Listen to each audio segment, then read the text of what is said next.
Dear viewers, এর আগের ভিডিওতে আমি সিটেটের অ্যাপ্লিকেবিলিটি নিয়ে আলোচনা করেছিলাম এবং ফিজিক্যাল এডুকেশন টিচারদের টেট দিতে হবে কিনা সেটা নিয়েও আলোচনা করেছি।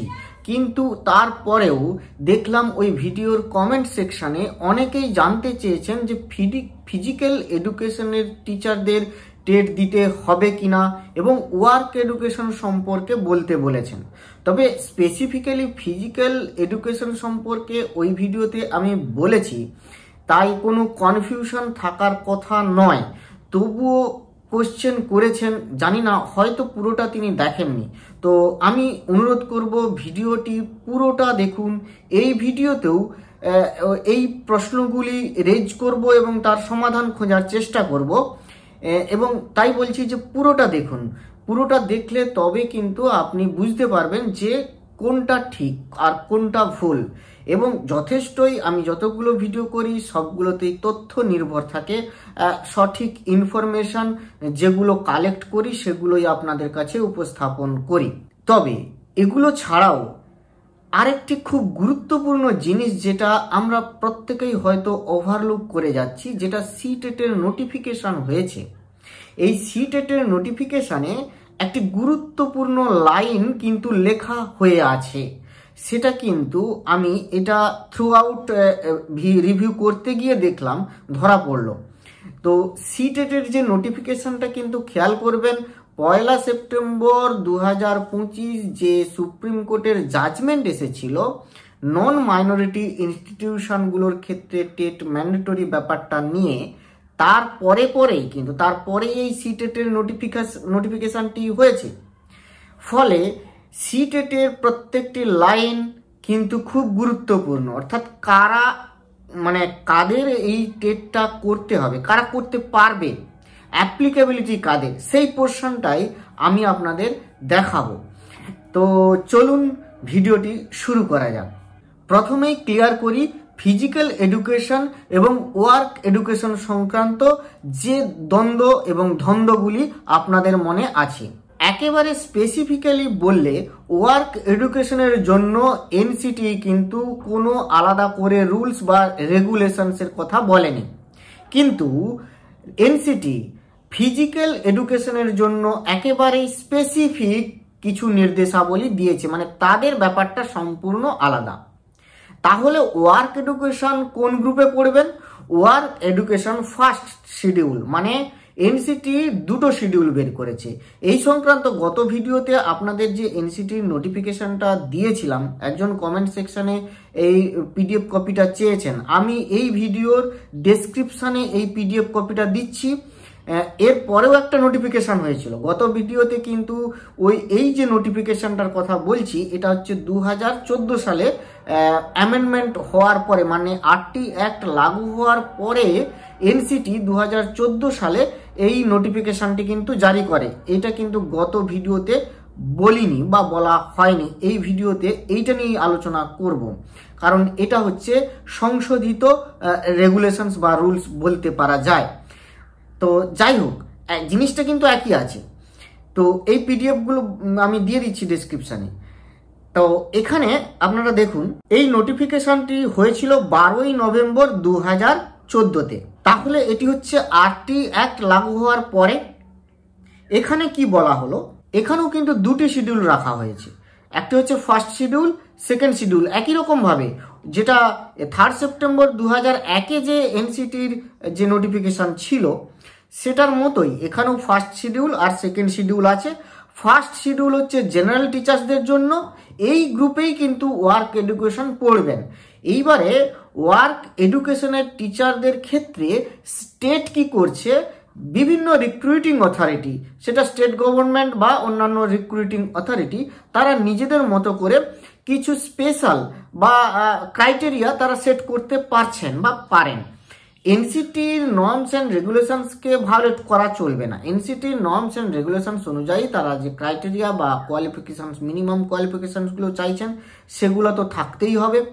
সাথে পিজিবিটি অনেকে বলছেন যে, যেমন আমাদের ওয়েস্ট বেঙ্গল স্টেট গভর্নমেন্টের ক্ষেত্রে কি হচ্ছে না, ব্যাচেলর অফ ট্রেনিং থাকলেও হবে, মানে বিএড অথবা bachelor of training, post graduate basic training যেটা হচ্ছে পিজিবিটি, এগুলো থাকলে তারা ওয়ার্ক এডুকেশনের টিচার হিসাবে রিক্রুট করার জন্য যোগ্য হবেন। তাহলে ওয়ার্ক এডুকেশনের জন্য যে রিক্রুটিং অথরিটি আপনি যে পরীক্ষাটা দিয়েছেন বা দিচ্ছেন সেইটার নোটিফিকেশন দেখুন, সেই নোটিফিকেশনে যে যে কোয়ালিফিকেশন চাওয়া হচ্ছে সেই কোয়ালিফিকেশন আপনাকে অ্যাডার করতে হবে। এবার ব্যাপারটা হচ্ছে টেট লাগবে কিনা। দেখুন টেট স্পষ্ট, এটা একেবারেই স্পষ্ট নির্দেশ যে ক্লাস 1 থেকে 8 পর্যন্ত পড়াবেন যারা, যে সমস্ত টিচাররা পড়াবেন তাদের ক্ষেত্রে টেটটা হচ্ছে ম্যান্ডেটরি। এখন প্রশ্ন হচ্ছে যে এই টেটটা যারা 23শে আগস্ট 2010-এর আগে জয়েন করেছেন, যারা তার নোটিফিকেশনে নিযুক্ত হয়েছেন আর কি, 23শে আগস্ট 2010-এর আগের নোটিফিকেশন অনুযায়ী অ্যাপয়েন্টেড, তাদের ক্ষেত্রে টেটটা ম্যান্ডেটরি কিনা সেটি হচ্ছে প্রশ্ন। এটি হচ্ছে দ্বিমত, মানে সুপ্রিম কোর্ট কি করলো যে এই টেটটা ইমপ্লিমেন্ট হওয়ার আগেও যারা নোটিফিকেশনে যারা নিযুক্ত তাদের ক্ষেত্রেও এটা ম্যান্ডেটরি করলো। প্রবলেমটা এখানে, অর্থাৎ ক্লাসেস 1 to 8 পর্যন্ত যারা পড়াবেন তাদের ক্ষেত্রে টেটটা ম্যান্ডেটরি। এইটি হচ্ছে স্পষ্ট বুঝে নেন, সেটা যে কোনো সাবজেক্ট হোক, ফিজিক্যাল এডুকেশন হতে পারে, ওয়ার্ক এডুকেশন হতে পারে, এটা ডাজ নট ম্যাটার। তাহলে টেটের এই যে ব্যাপারটা যেটা খোলাসা করতে হবে যে ডেটটা, এই ডেটের জন্য যেটা কনফিউশন। এবারে যেটা হচ্ছে ওয়ার্ক এডুকেশনের টিচাররা তাহলে ওই রিক্রুটিং অথরিটির যে মিনিমাম কোয়ালিফিকেশনসটা দেখবেন তারা কি চেয়েছে এবং আপনি সেটা অ্যাডার করছেন কিনা। পরিষ্কার, ফিজিক্যাল এডুকেশনের ক্ষেত্রে এনসিটির যে রেগুলেশনস যেটা সেকেন্ড শিডিউলে বলা হয়েছে সেই অনুযায়ী তাকে মিনিমাম কোয়ালিফিকেশনস এবং প্রফেশনাল কোয়ালিফিকেশনসটা অ্যাডার করতে হবে। সেটার জন্য আমি এই যে নোটিফিকেশনটা বলছি এইটি হচ্ছে দেখুন 12ই নভেম্বর 2014 নোটিফিকেশন। এই নোটিফিকেশনের সেকেন্ড শিডিউলে চলে আসুন। এই সেকেন্ড শিডিউলে ক্লাসেস 1 to 8 এর জন্য কিন্তু দেখুন certificate or diploma in physical education, এখানে কিন্তু এই যে প্রাইমারি অ্যান্ড আপার প্রাইমারি লেভেলের যে কোয়ালিফিকেশন চাওয়া হয়েছে এখানে কোথাও বিপিএড এই ডিগ্রিটার উল্লেখ নেই। তাহলে ধরুন একজন তিনি বিপিএড করে রেখেছেন কিন্তু তার সার্টিফিকেট বা ডিপ্লোমা কোর্স নেই, এরকম অনেকেই আছেন। ইন জেনারেল কি হয়, ধরুন কেউ মাস্টার্স করেছেন, অবভিয়াসলি তিনি যখন মাস্টার্স করেছেন তাহলে তাকে ব্যাচেলার্স ডিগ্রি করেই কিন্তু মাস্টার্স করতে হয়েছে। কিন্তু এইসব ক্ষেত্রে কি হয়েছে, তিনি সরাসরি ব্যাচেলার ডিগ্রি করেছেন, BPEd bachelor of physical education করেছেন, কিন্তু তার সার্টিফিকেট বা ডিপ্লোমা কোর্স নেই। তাহলে তিনি কিন্তু এই প্রাইমারি অ্যান্ড আপার প্রাইমারি লেভেলের জন্য অ্যাপ্লিকেবল হচ্ছেন না। তাহলে তিনি কিসের জন্য অ্যাপ্লিকেবল হবেন? পরেরটাই দেখুন, সেকেন্ডারি লেভেলের জন্য তিনি অ্যাপ্লিকেবল হবেন, কারণ সেকেন্ডারি লেভেলে বিপিএড দরকার।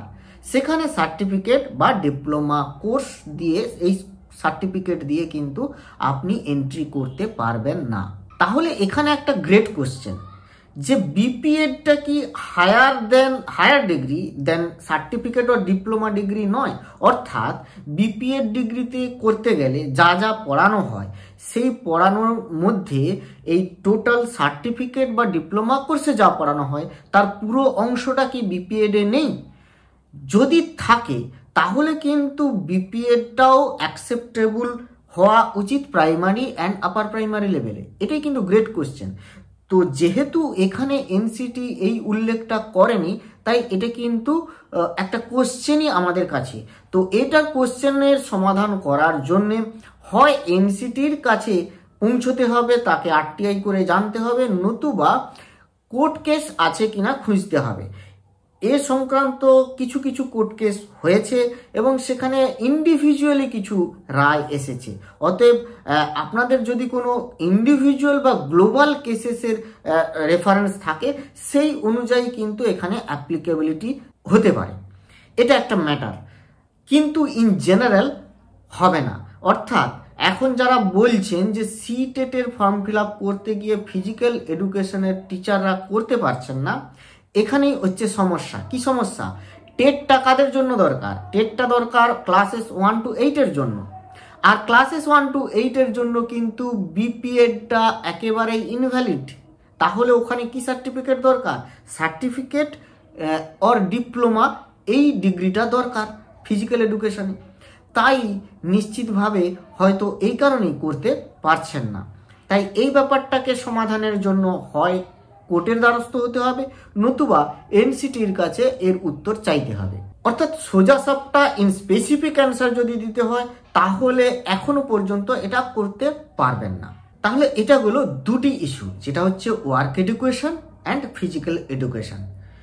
জিনিসটা স্পষ্ট হলো। এবারে যেটা আসি সেটি হচ্ছে যে গুরুত্বপূর্ণ বিষয় টেট সংক্রান্ত যে আশঙ্কাগুলো শিক্ষক মহলে নাড়াচাড়া হচ্ছে, সেখানে ভীষণভাবে একটা আশঙ্কার মেঘ ঘনীভূত হয়েছে, যেটা 1 সেপ্টেম্বর সুপ্রিম কোর্টের জাজমেন্টের পরে। সেখানে সিটেটের একটা নোটিফিকেশন কিন্তু আমাদের অনেক কিছু আবার নতুন করে ভাবতে বাধ্য করছে। সিটেটের একটা নোটিফিকেশানে আসুন, এই যে রিসেন্ট যে নোটিফিকেশানটা, যেটা ফেব্রুয়ারিতে পরীক্ষাটা হবে আর কি, 8ই ফেব্রুয়ারি 2026 পরীক্ষাটা হবে, যার ফর্ম ফিল আপ এখন চলছে, ওরই নোটিফিকেশানটার কথা বলছি। ওই নোটিফিকেশানের একেবারে যে ইনফরমেশান বুলেটিন আছে, ওইটাকে ডাউনলোড করলেই আপনি ওর অ্যাপ্লিকেবিলিটি অফ পোর্শনটাতে চলে যান। ওই অ্যাপ্লিকেবিলিটি পোর্শনে দেখুন একটা জায়গাতে আছে, এখানে আপনি স্পষ্ট এটা নিয়ে আগেও আলোচনা করেছি যে সিটেটটা কাদের জন্য অ্যাপ্লিকেবল হবে সেটা স্পষ্ট এখানে আছে। ওটাতে তো যাচ্ছি না, ওটা দেখিয়ে দিচ্ছি, বাট ওটাতে যাচ্ছি না, কারণ ওটা নিয়ে অলরেডি আমরা আলোচনা করে নিয়েছি। কিন্তু যে গুরুত্বপূর্ণ ম্যাটারটা, যেটা সিটেটের এই নোটিফিকেশনে বলা হয়েছে, সেটাই আজকে আমরা দেখাতে চলেছি। এটা কিন্তু আমরা এতদিন ওভারলুক করেছি। ব্যাপারটা খুব সিরিয়াস এবং গুরুত্বপূর্ণ। দেখুন, প্রথমে যেটা দেখিয়ে দিই, যেটা সিটেটটা কিন্তু অ্যাপ্লাই হবে কেবলমাত্র সেন্ট্রাল গভর্নমেন্টের এই স্কুলগুলির জন্য। স্টেট গভর্নমেন্ট বা ইউটির জন্য হবে। ইউটি বলা হয়েছে UT of Chandigarh, Dadra and Nagar Haveli, Daman Diu, Andaman Nicobar island, Lakshadweep and NCT of Delhi, এই ইউটিগুলোর জন্য হবে। তো স্টেট গভর্নমেন্টের জন্য কিন্তু এটা অ্যাপ্লিকেবল হবে না। তবে হবে কাদের জন্য হবে? যে সমস্ত স্টেট টেটটাকে কন্ডাক্ট করবে না বলে ডিসাইড করেছে, বাট তারা এগ্রি করেছে যে তারা সিটেটটাকেই মান্যতা দেবে, তাদের ক্ষেত্রে কিন্তু এই সিটেটটা অ্যাপ্লিকেবল হবে। আর কাদের ক্ষেত্রে হবে? সমস্ত প্রাইভেট স্কুলগুলোর ক্ষেত্রে, সেটাও এখানে উল্লেখ আছে। দেখুন, এই যে CTET may also apply unaided private schools. আরেকটা কথা বলা হয়েছে, দেখুন 3 নম্বরে, however a state government can also consider the CTET if it decides not to conduct the state TET। এগুলো নিয়ে আলোচনা করেছি, এটাতে আর যাচ্ছি না। যেটা মেন পয়েন্ট, 4 নম্বর পয়েন্টে এখানে কি বলা হয়েছে দেখুন, according to CBSE affiliation bylaws prescribing the minimum qualifications for teachers to teach various subjects in classes 1 to 8 in the schools affiliated to CBSE stands amended to that extent, and it shall be mandatory that the teachers appointed hereinafter, that is 6th March 2012 6ই মার্চের পরে যে সমস্ত teacher appointed হয়েছেন to teach classes 1 to 8, যারা 1 to 8 পড়াবেন বলে নিযুক্ত হয়েছেন, in the schools affiliated to the CBSE shall qualify or pass the central teacher eligibility test or teacher eligibility test conducted by the appropriate central or state government in accordance with the guidelines framed by the NCT for this purpose। তাহলে এখানে বলা হলো কি, 6ই March 2012 পরে যারা নিযুক্ত হয়েছে তাদেরকে ম্যান্ডেটরিলি টেট করে নিতে হবে। তাহলে তাদের আগে যারা, তাদেরকে কি করতে হবে? তাদের কথা কোনো উল্লেখই নেই। তাহলে সুপ্রিম কোর্ট এখানে আবার বলছে যে তাদের টেট ম্যান্ডেটরিলি করতে হবে। সেই জায়গায় দাঁড়িয়ে এইটা কিন্তু সিটেট এরকমভাবে নোটিফিকেশান দিয়েছে। এবং খুব লক্ষণীয় বিষয় যেটি, এই নোটিফিকেশানটি কিন্তু 1 সেপ্টেম্বরের সুপ্রিম কোর্টের জাজমেন্ট হওয়ার পরে, এর পরেও এরকম নোটিফিকেশান হয়েছে। তাহলে কি বলতে চেয়েছে, যে এটার দরকার নেই?